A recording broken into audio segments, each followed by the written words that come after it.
Hi, this is Vince Reilly. The internet's rarely negative about music nerd. As an artist, I've always been irritated by art critics who tend to slag the shit out of contemporary artists as though it isn't difficult enough to survive as one. Such was the case of American painter Ron Kitaj, whose suicide was firmly linked to damaging criticism.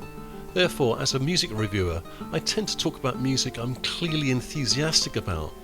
However, so many people in my daily life ask me why I have such a downer on Andrew Lloyd Webber. Well, to start with, I think of him as the musical equivalent of the UK's Daily Mail, a popular and popularist newspaper read by those who are either too lazy or intimidated by long sheets like The Times, Telegraph, Guardian or Independent, but then look down on the more working class tabloids as The Sun or The Mirror, but is by far more right-wing and xenophobic than both. Likewise, Andrew Lloyd Webber fans too often tend to steer clear of opera and classical, not favoured by the melodious highlights exclusively played on Classic FM, but then patronisingly distain rock and pop. But he's so successful. Yeah, and so's the coronavirus.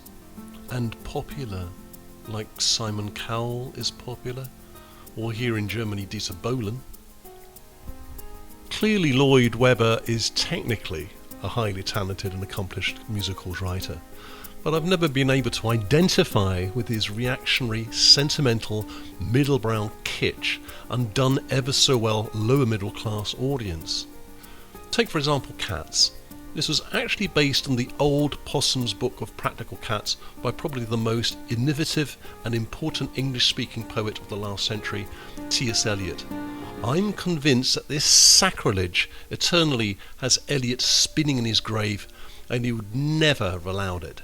Imagine Webber let loose on Elliot's The Wasteland. Probably have dustbin men singing and doing a knees up in a rubbish dump. I thank you for listening. Welcome any comments, and Andrew Lloyd Webber. Oh, that Shakespearean rag, it's so elegant, so intelligent. What shall I do now? What shall I do? I thank you.